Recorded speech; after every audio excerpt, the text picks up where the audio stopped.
Olá, primeira série. Bom dia a todos, bom dia a todas.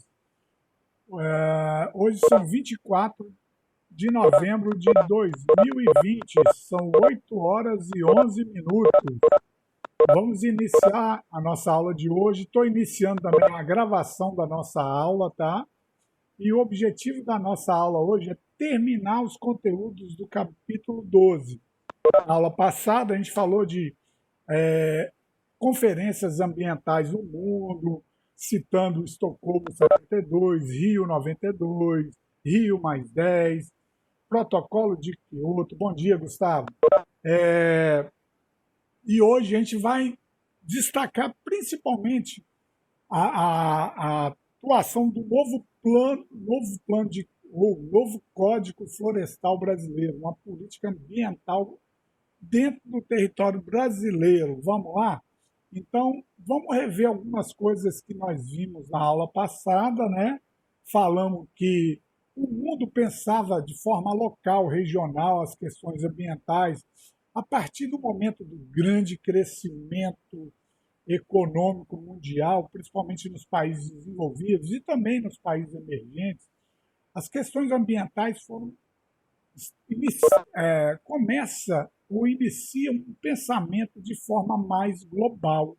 É aí que vários países criam conferências, acordos para um objetivo em comum: reduzir os problemas ambientais gerados pelo avanço do consumismo, das economias, das poluições, e aí vai.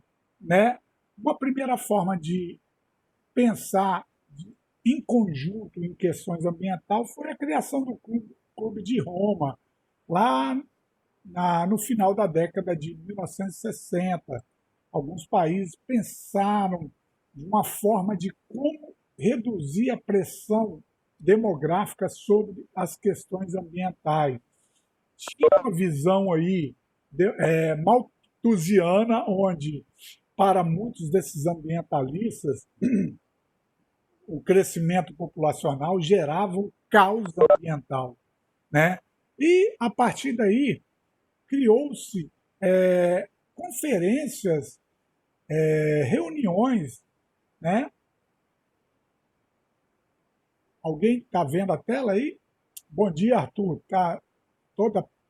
Vê se melhorou aí. É porque os slides são mais escuros. Conseguiu melhorar?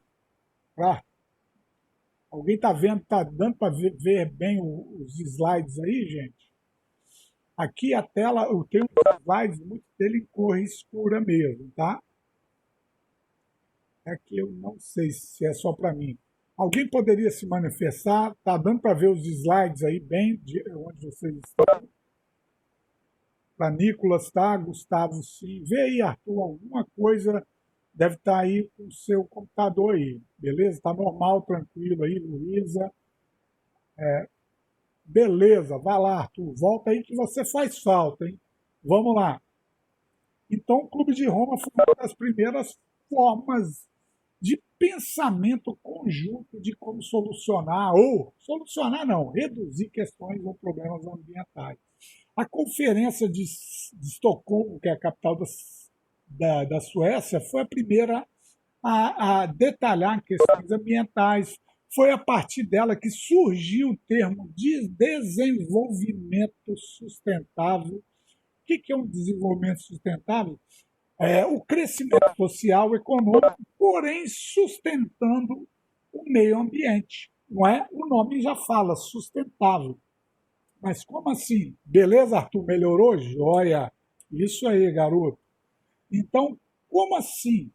Poxa, nós temos que usar minério de ferro, petróleo, água, porém, nós temos que sustentar esses recursos para futuras gerações que também irão usá-los.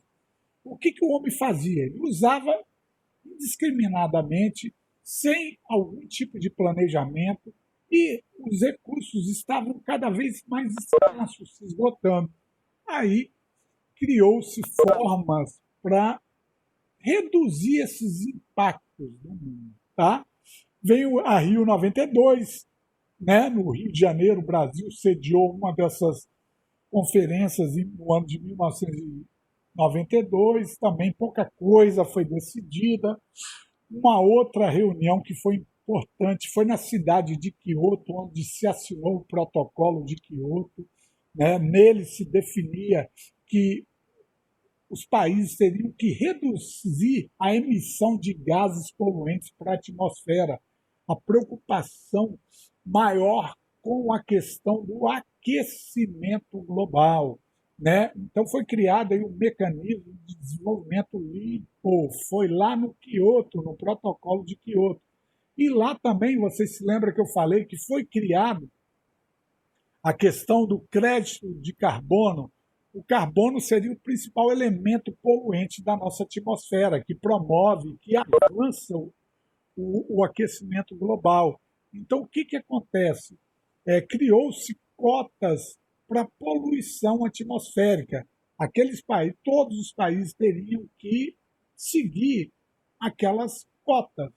Aquele país que ultrapassasse os seus valores, eles teriam que pagar por isso, comprando cotas de países que poluíssem menos, e assim aquele dinheiro seria reinvestido em questões, em segmentos ambientais. Legal essa ideia, tudo, né? Mas só que ficou só no legal, porque os Estados Unidos não estão nem aí, China não estão nem aí, são os dois maiores poluentes do mundo.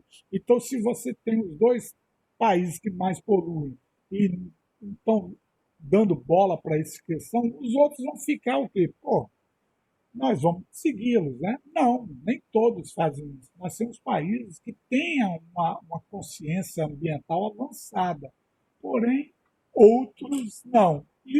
Quem deveria ter está se preocupando mais com economia, crescimento econômico. É o caso dos Estados Unidos e da China, tá? A China hoje é o país que mais polui no mundo, infelizmente. Beleza? Depois, lá na África do Sul, veio o Rio mais 10, 92 mais 10, no ano de 2002. Na África do Sul também, blá, blá, blá, mimimi, né?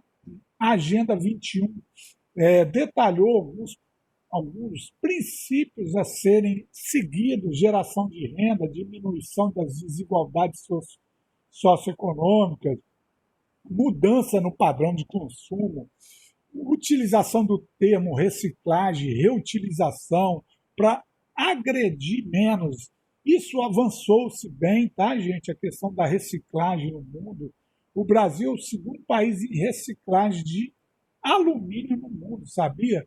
Mas, infelizmente, não é por questões de consciência ecológica, por questões de sobrevivência, questões econômicas. Muitas pessoas reciclam, recolhem alumínios, latas de cerveja, refrigerante e outros, para vender e ter uma renda extra. Infelizmente, a questão da sobrevivência prevalecendo sobre a questão ambiental, mas isso é um ponto positivo. Além de estar ajudando na renda de uma família, ele está também ajudando o meio ambiente. Mas o que deixa a gente um pouco triste é a questão de que muitas pessoas não pensam na questão ambiental, e sim na sobrevivência. Tem que pensar, quem sou eu para falar que essa pessoa esteja errada? Pelo contrário, tem que sobreviver, infelizmente. Né? Então, nós paramos da questão do aquecimento global, nós fizemos uma comparação entre o efeito estufa natural e o efeito estufa artificial. Vamos lá para aquele desenho maneiro que vocês choraram de tanta emoção na aula passada. Olha só a diferença que tem aqui. Ó. Nós temos o efeito estufa natural, é quando, naturalmente, os raios solares eles chegam em maior ou menor proporção, dependendo da estação do ano, em nossa superfície. Parte desse calor ele é retido e outra parte é refletido, ó, é emitido de volta para a atmosfera. Então cria-se uma condição de estufa natural. É aquela estufa que vocês, né, vão numa lanchonete, tem aquele salgadinho que foi frito, mas que você quer consumir ele na hora, ele vai estar ideal, uma temperatura ideal para você consumi-lo. E é o que o efeito estufa natural faz para nós. Ela mantém as médias térmicas que dão condições de propagação, de evolução de diferentes vidas em nosso planeta. Se não tivéssemos esse efeito estufa natural, nós teríamos uma amplitude térmica gigantesca. Provavelmente nós não estaríamos aqui. Por exemplo, na hora de aquecer, iria aquecer muito, não, não ia refletir, ia só reter. Temperatura chegar a 200 graus. E na hora de resfriar, ia sair praticamente todo, não ia ficar retido parte daquele calor, a temperatura ia cair a menos 200 graus. Provavelmente as condições de vida que nós temos hoje, a maioria delas não iriam suportar essa grande amplitude térmica. Então, o efeito estufa natural, ele é necessário para manter essas formas de vida que nós temos aqui. Quando o aquecimento é acima do normal, nós chamamos de aquecimento ou de aquecimento global, desculpa, né? Que aquele calor que entra na nossa superfície, pouco desse calor é refletido de volta, ele é retido em grande quantidade e fica preso aqui. E o que acontece com as médias térmicas? Elas tendem a aumentar. Se elas tendem a aumentar, isso vai afetar a nossa superfície terrestre. Mudanças climáticas, derretimentos de geleiras, né, aumento dos níveis dos oceanos e mares. É isso que estaria acontecendo hoje, nesse exato momento. A conjunção entre o efeito natural, estufa natural, e o artificial.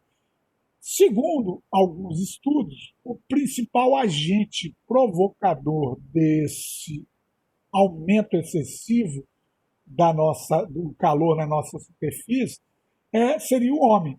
Gustavo, ele fica preso por conta dos gases. Sim, Gustavo. Um desses elementos seria a grande emissão de gases estufas, como cloro, flúor, carbono. E esses gases, eles criariam uma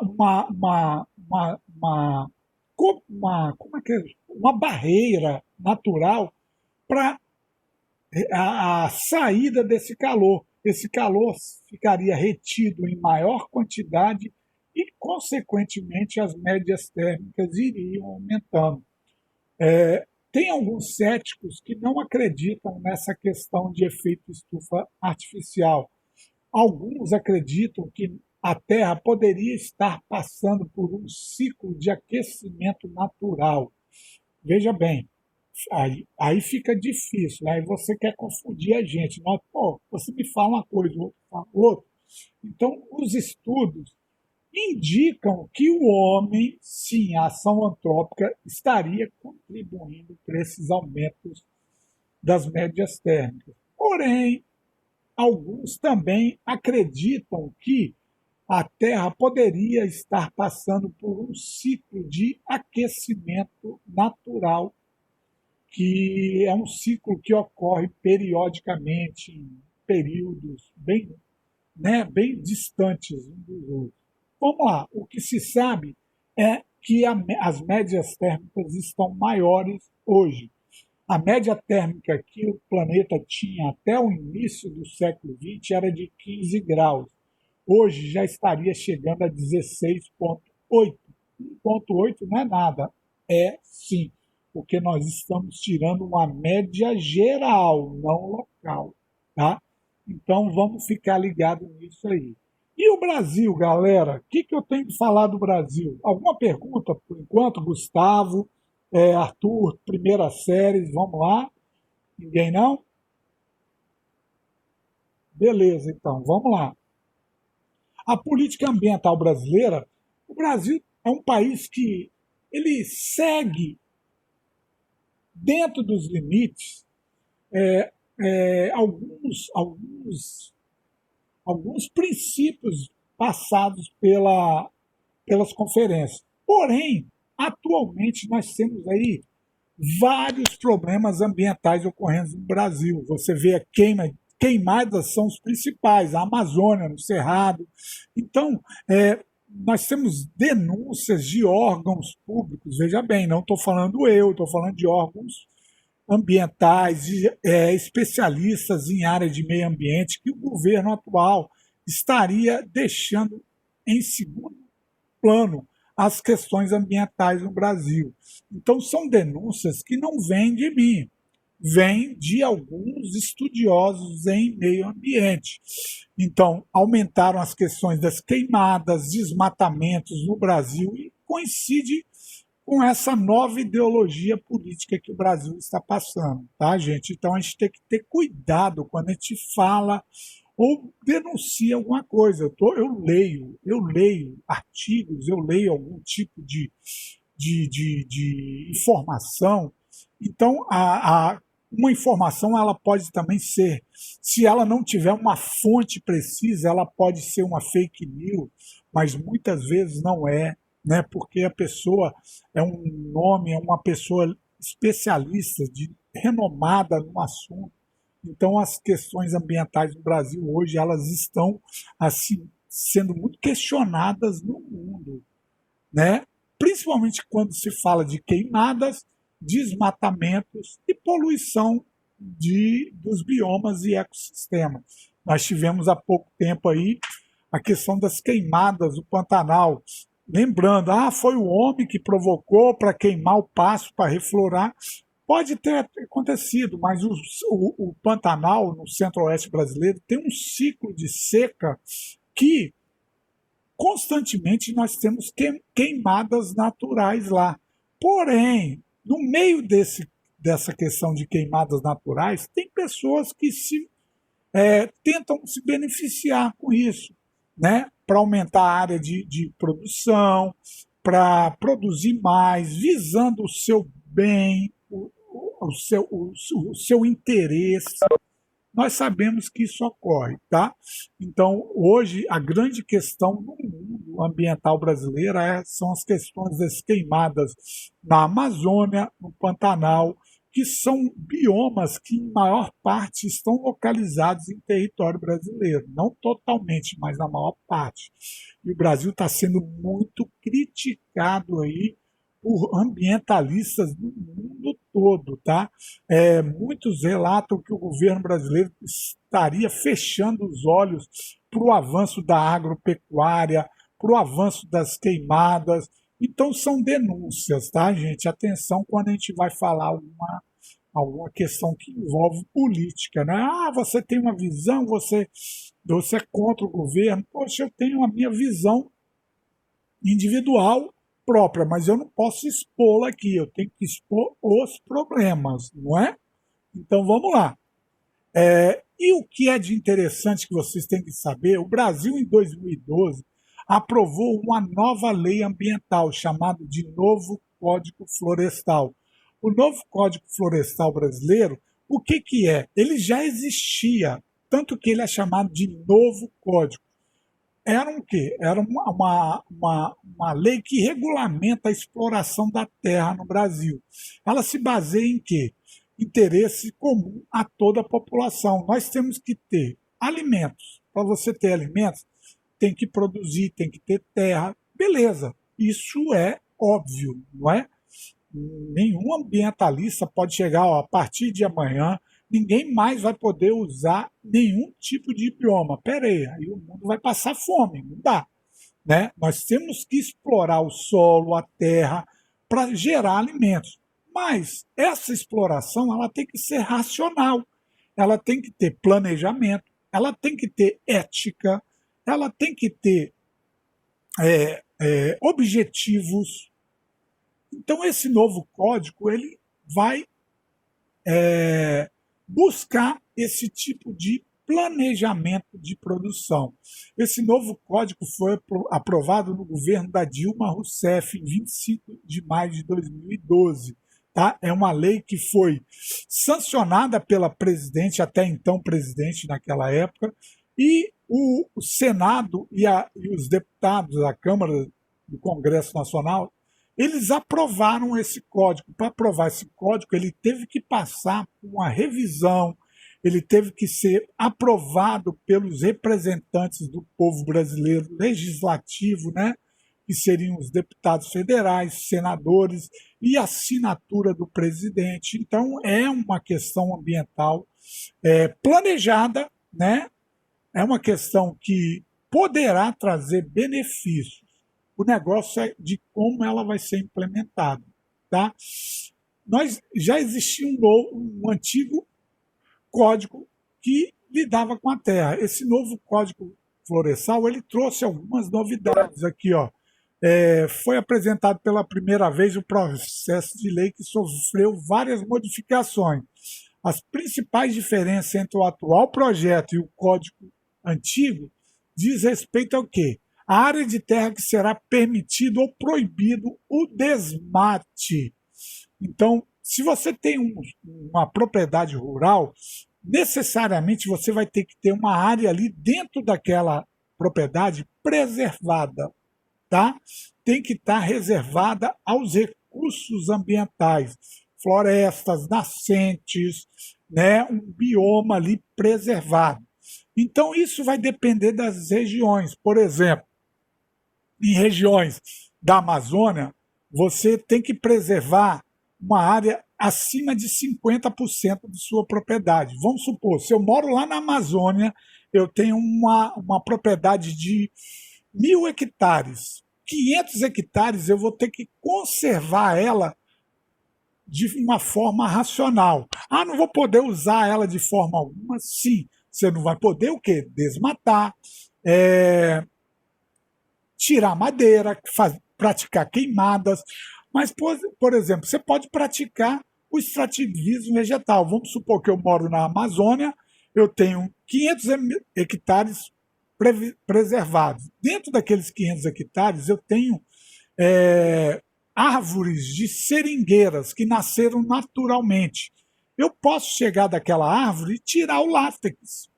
Eu não vou derrubar aquela árvore, eu vou tirar um recurso daquele ecossistema, daquela árvore, que eu vou poder comercializar. O que eu fiz? Eu usei o ecossistema de forma racional.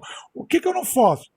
Eu não posso tirar o látex e depois derrubar a árvore. Aí eu vou estar afetando aquele ambiente.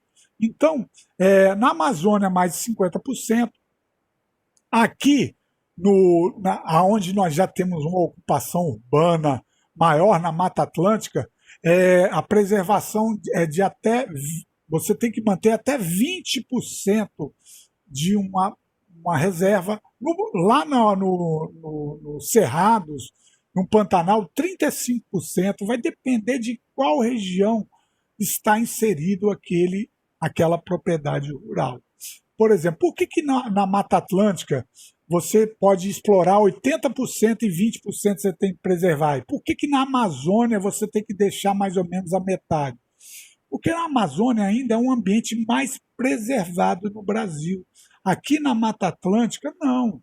Nós só temos 7% do ecossistema original. Lá na Amazônia, nós temos quase 80% do ecossistema original. Então, repare, se liberasse mais desmatamento na Amazônia, seria um caos, né?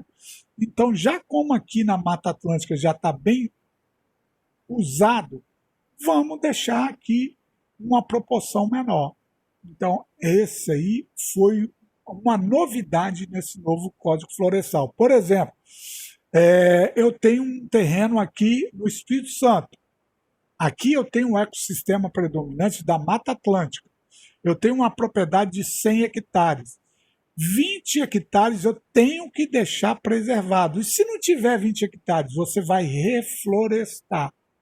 Tá? 80% eu posso usar para agropecuária, para atividades econômicas, e 20% eu tenho que preservar. Se eu moro lá no Mato Grosso, eu posso usar 65%, 35% eu tenho que preservar.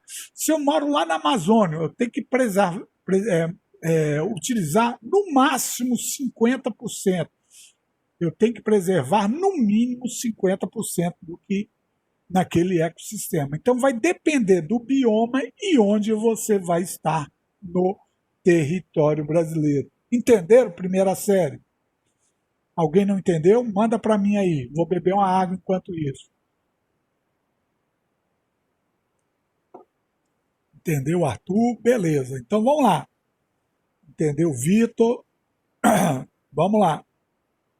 Dentro do novo Código Florestal foram determinadas áreas de reserva legal e áreas de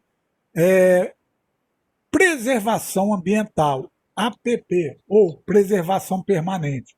O que são as APPs? São áreas de preservação permanente. Essas áreas elas têm que ser rigorosamente preservadas, porque elas têm recursos ali estratégicos para sobrevivência. Olha aqui, conceito de área de preservação permanente. São áreas protegidas, cobertas ou não por vegetação nativa. Quem seriam essas áreas? As matas ciliares, ó, as faixas marginais do curso. Ó. O curso d'água está aqui, tem uma mata que margeia aqui. Ela é chamada de mata ciliar. Não tem os cílios dos olhos? Eles não protegem o nosso globo ocular? Então essa mata aqui, ó, que é chamada de ciliar, ou matas marginais aos cursos dos rios, elas são essenciais para que esse rio não seque, não aumente o assoreamento nesse rio, ele não diminua o volume d'água. Porque se retirar essa mata daqui, aqui vai acontecer o quê? Vai vir a chuva, vai deslizar barranco para o rio, a evaporação da água vai ser maior. Provavelmente em um período longo, ou médio, ou pequeno, esse rio pode secar ou se tornar inavegável. Então, olha só, a mata ciliar é uma área de preservação permanente, porque ela é essencial. Se você tem um rio que corta a sua propriedade e você hoje não tem a mata ciliar, você é obrigado a plantar ou reflorestar essa área que margeia o rio. Então, a mata ciliar é uma área de preservação permanente. O outro são as nascentes. As nascentes, onde nascem os rios, os riachos, elas têm que ser reflorestadas. Se você tem floresta, geralmente uma nascente ela fica sombreada, tem mata em volta dela, vocês já viram? A pessoa não pode retirar aquela mata, porque aquela sombra, aquele sombreamento, ele diminui a evaporação da água daquela nascente. Então ela mantém um volume d'água constante. Se você tem uma nascente e ela está descoberta, você obrigatoriamente vai ter que reflorestar e sombrear aquela nascente. Então, a nascente ela é outro recurso permanente de preservação. Ó. Matas ciliares, nascentes, os entornos dos lagos e lagoas também, que são as matas ciliares, os entornos dos reservatórios artificiais, por exemplo, construir uma barragem de água, vou ter que florestar do lado daquela barragem, porque senão aquela água vai secar, né? O sol, o vapor da água, o calor, a evaporação vai diminuir o volume de água daquele corpo d'água. Outros são as encostas, ó, os morros com declives acima de 45 graus, ó, uma área de encosta aqui. Se você desmata ela, o que acontece? Desmoronamento de terras. Então, as encostas com declives de até 45 graus, elas têm que ser reflorestadas. Faz um ângulo de 45, ó, 90 graus é um ângulo totalmente inclinado. 45 graus é a metade de 90 graus. Se você observar a inclinação de 45 graus, se não tem uma mata ali que protege o solo, o que vai acontecer quando chover? Desmoronamento. Outra área que é de preservação permanente, os topos de morros, lá em cima no morro. Por que não pode desmatar os topos de morro? Porque também o volume d'água que vem lá de cima pode trazer estragos aqui embaixo. Imagina se não tem, ó meu cursor onde está, no topo de morro, não está coberto por vegetação. Uma inclinação de 45 graus não está coberto de inclinação. O que a chuva pode provocar? Desmoronamento, vai afetar o rio, vai afetar pessoas que vivem aqui embaixo. Então, todas essas áreas são áreas de preservação permanente, tá? Então, o objetivo dela é conter a erosão dos solos, diminuir o risco de enchentes, diminuir os riscos de deslizamento, facilitar o desenvolvimento de fauna e flora naquela região, assegurar o bem-estar das populações que vivem ao entorno dessas áreas. Então, as áreas de proteção permanentes, elas são intocáveis. E se elas não estiverem no critério que o novo Código Florestal impõe, o proprietário ele pode ser multado e penalizado por isso. Tá? Então, atenção, quem de vocês aí tem terrenos, avisem os pais. Os pais já devem estar sabendo disso, porque isso já vem sendo cobrado, divulgado e fiscalizado. A gente sabe que fiscalização aqui no Brasil demora muito, né? Mas um dia chega lá, bate na porta e você não se adequou às novas normas, vai levar uma canetada. Então, muito atento a isso. Uma outra forma outro termo que foi usado é o termo da reserva legal.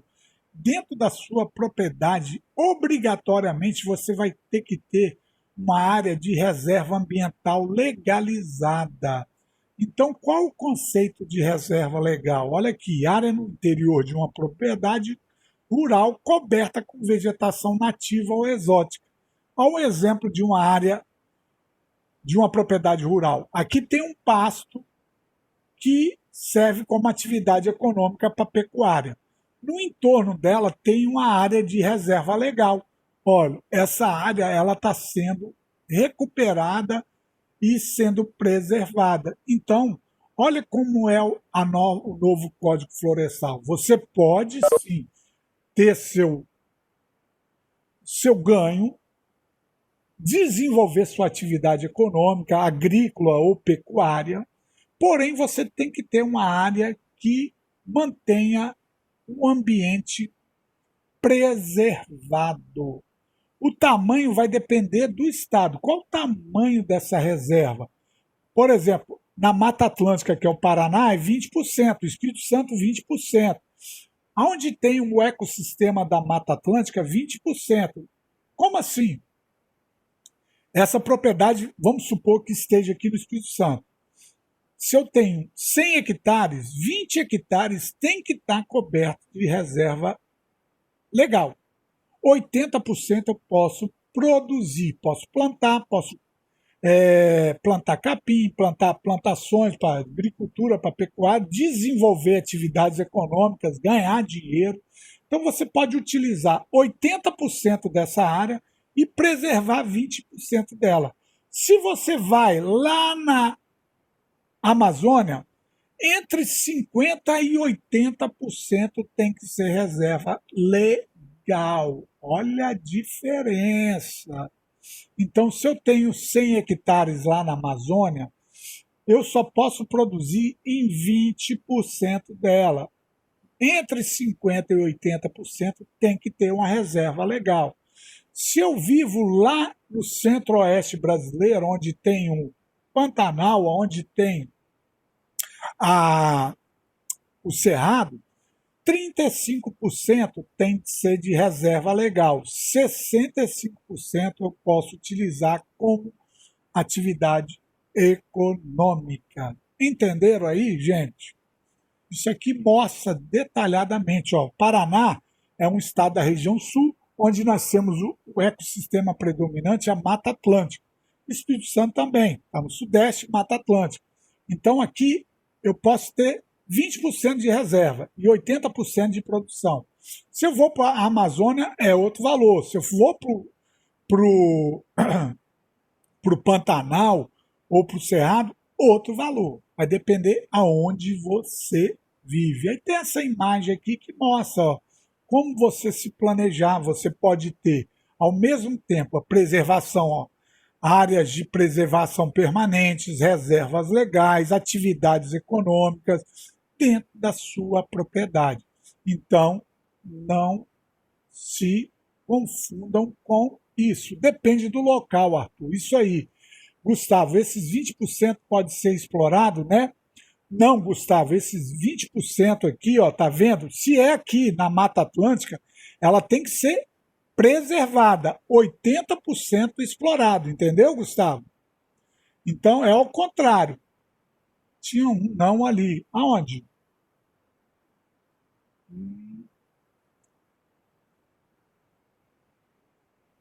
Não tô vendo. Não, olha só, 80% o Gustavo, daqui, geralmente foram áreas ocupadas pelo homem, urbano, rural.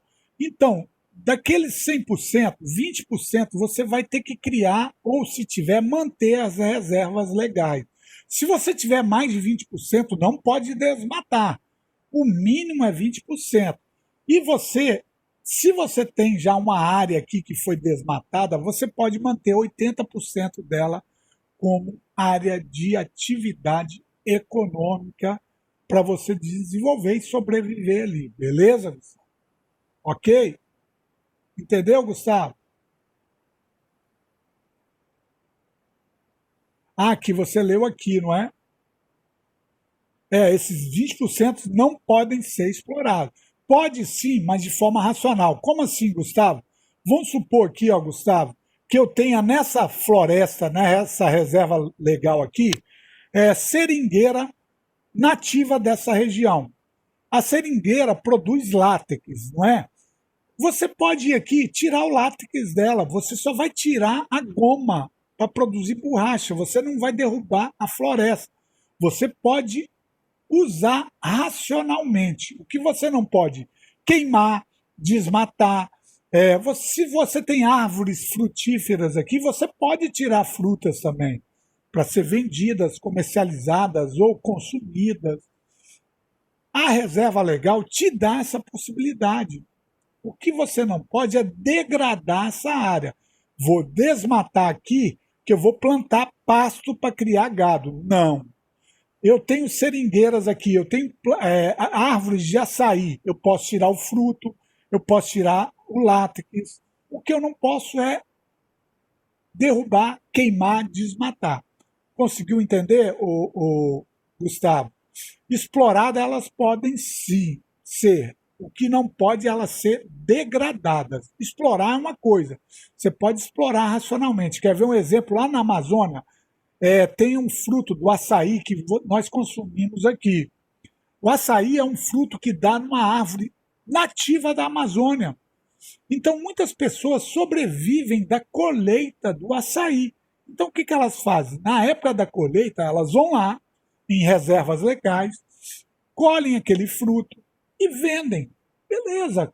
Se ela não colher aquele fruto, o que vai acontecer? Ele vai cair, vai apodrecer, vai estragar. Ela pode retirar renda dentro de uma reserva legal. Conseguiu entender? Ela não pode chegar lá onde tem açaí, tem seringueiras, tem madeiras nativas, desmatar, queimar. Ela não pode fazer isso. Aí ela está degradando, explorando de forma sustentável. Ó, ela está sustentando. Ela está retirando o fruto, porém aquele fruto ano que vem vai brotar de novo e ela vai poder usar isso aí, Arthur, racionalmente, tá?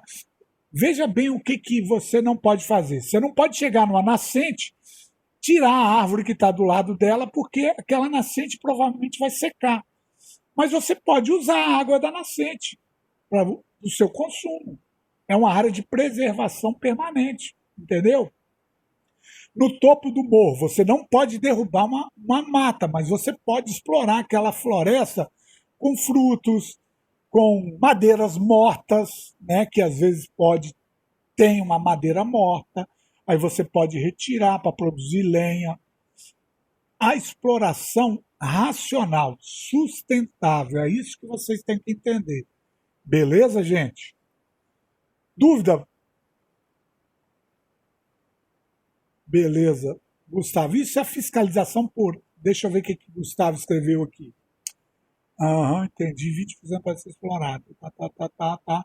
Isso é fiscalização por áreas competentes, no caso, a preservação dessas matas ou por satélites. Hoje nós temos várias formas de fiscalização. Os satélites são os mais eficientes, mas tem a fiscalização física de órgãos competentes, de pessoas, fiscais. Os satélites são muito mais eficientes, lógico, né? Então, são várias formas de fiscalizar. O Brasil ainda peca muito com esse tipo de fiscalização. Pode tirar proveito, mas desde que não altere a fauna e a flora. Justo, Arthur, isso aí. Gustavo, você entendeu? A forma de fiscalização, o Estado brasileiro tem que gastar com isso. Satélites, pessoas treinadas, especialistas, vários meios, equipamentos, vigilância militar também, por que não? Né? São várias formas de fiscalizar esses ONGs, com certeza, organizações não governamentais. Meu tempo está acabando aqui, deixa eu só ir para o último slide. Aqui nós temos exemplos, desse novo Código Florestal. Reparem aqui, a nascente, onde ela tem uma área preservada, área de preservação permanente, o topo de morro, uma área preservada, uma reserva legal, junto a uma área que está produzindo, tá vendo? Olha como é que produzir de forma racional. Reserva legal, área de proteção permanente, áreas de atividades econômicas. Dentro das propriedades, é isso que nós temos que diferenciar. Você tem o direito de produzir e ganhar dinheiro, né? Desenvolver atividades econômicas, porém tem que preservar os meios ambientes. Há uma área de preservação permanente, área de mata ciliar, nascente. Olha uma reserva legal. Olha aqui plantação de culturas, atividades agrícolas. Olha pasto para o gado pastar. Tudo isso aqui, olha açudes criados pelo homem e protegidos por matas ao redor. É isso que a gente tem que entender do novo Código Florestal. Agora, aquela coisa, Gustavo, Arthur, primeira série. Nós sabemos que muitas pessoas burlam as leis, só que as leis têm que ser cumpridas. Beleza? Meu tempo está acabando, eu vou ficando por aqui. Alguém quer fazer alguma pergunta, tirar dúvida?